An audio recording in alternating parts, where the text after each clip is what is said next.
اعوذ باللہ من الشیطان الرجیم، بسم اللہ الرحمن الرحیم۔ قیامت کے روز فرشتوں کو کیسے موت آئے گی؟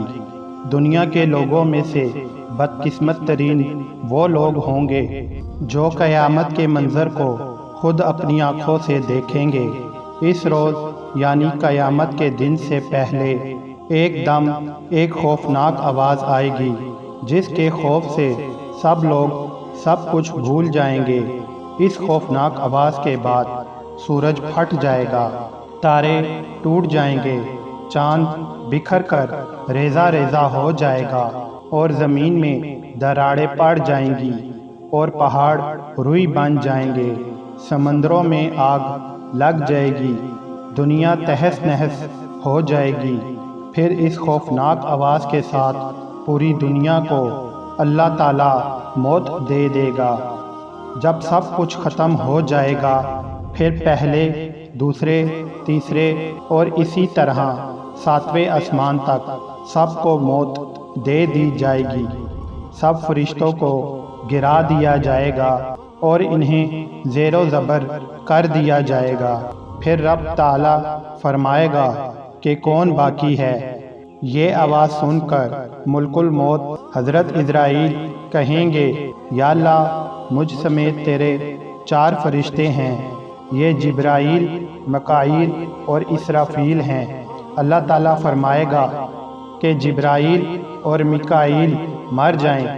اس پر اللہ کا عرش کہے گا، یا اللہ، جبرائیل اور میکائیل کو۔ تو اس وقت اللہ تعالیٰ فرمائے گا کہ خاموش، میرے عرش کے نیچے موت ہی موت ہے۔ پھر دوبارہ اللہ تعالیٰ فرمائے گا کہ کون باقی ہے؟ جواب آئے گا کہ عرش کے فرشتے یعنی اسرافیل اور عزرائیل۔ پھر اللہ تعالیٰ فرمائے گا کہ اسرافیل مر جائے۔ اس وقت اسرافیل سور پھونک رہے ہوں گے اور ان کے ہاتھ سے سور نکل جائے گا اور جا کر اللہ کے عرش پر لگ جائے گا۔ پھر اوپر اللہ اور نیچے صرف عزرائیل علیہ السلام باقی ہوں گے۔ پھر اللہ پوچھے گا کہ کون باقی ہے؟ تو جواب میں عزرائیل علیہ السلام کہیں گے کہ بس اب تو اور میں ہی باقی ہوں۔ پھر اللہ تعالیٰ فرمائے گا کہ جا، تو بھی مر جا، تو بھی میری ایک مخلوق ہے۔ پھر اللہ تعالیٰ کہے گا کہ کوئی ہے میرا شریک تو آؤ۔ پھر اللہ تعالیٰ زمین و آسمان کو ایک جھٹکا دے دے گا اور فرمائے گا کہ میں یکتا ہوں اور میرا کوئی شریک نہیں۔ اللہ اکبر۔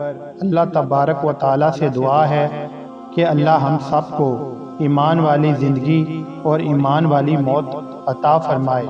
اللہ تعالیٰ ہم سب کو قیامت کی تیاری کرنے کی توفیق عطا فرمائے۔ اللہ تعالیٰ ہم سب کا حامی و ناصر ہو، آمین یا رب العالمین۔